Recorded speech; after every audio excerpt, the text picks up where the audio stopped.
Bilyong-bilyong piso ng halaga ng ilegal na droga ang sinunog sa Capas Tarlac. Pinangunahan mismo ni Pangulong Ferdinand Marcos Jr. ang aktibidad kabilang ng ilang opisyales ng mga government agencies. May report si Isa Estrellado. Sinunog na ang mga nasamsam na illegal drugs at substances na nakuha mula sa mga karagatan ng Luzon na pinangunahan ni Pangulong Ferdinand R. Marcos Jr. ngayong araw.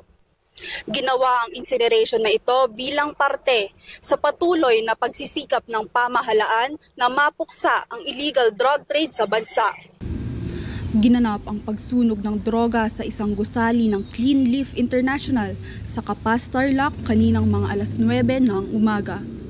Kasunod ito ng kanyang ginawang inspeksyon sa mahigit na 1 toneladang droga sa headquarters ng Philippine Drug Enforcement Agency o PDEA kahapon June 24.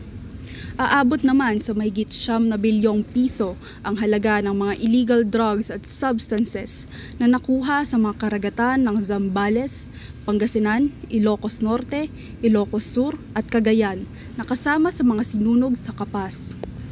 Ayon kay PBBM, magtatagal ng 24 na oras ang pagsunog ng mga droga sa ilalim ng 700 degrees Celsius na apoy.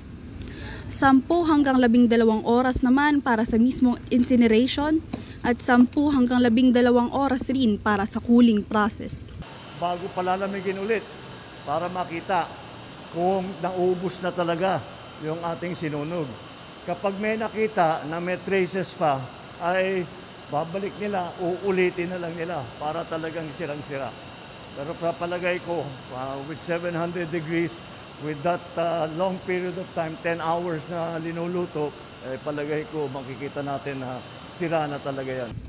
Kasama sa Capas ang mga pangunahing tao ng Department of Interior and Local Government o DILG, Dangerous Drugs Board o DDB, Department of Justice o DOJ, the Philippine Coast Guard o PCG at PDEA.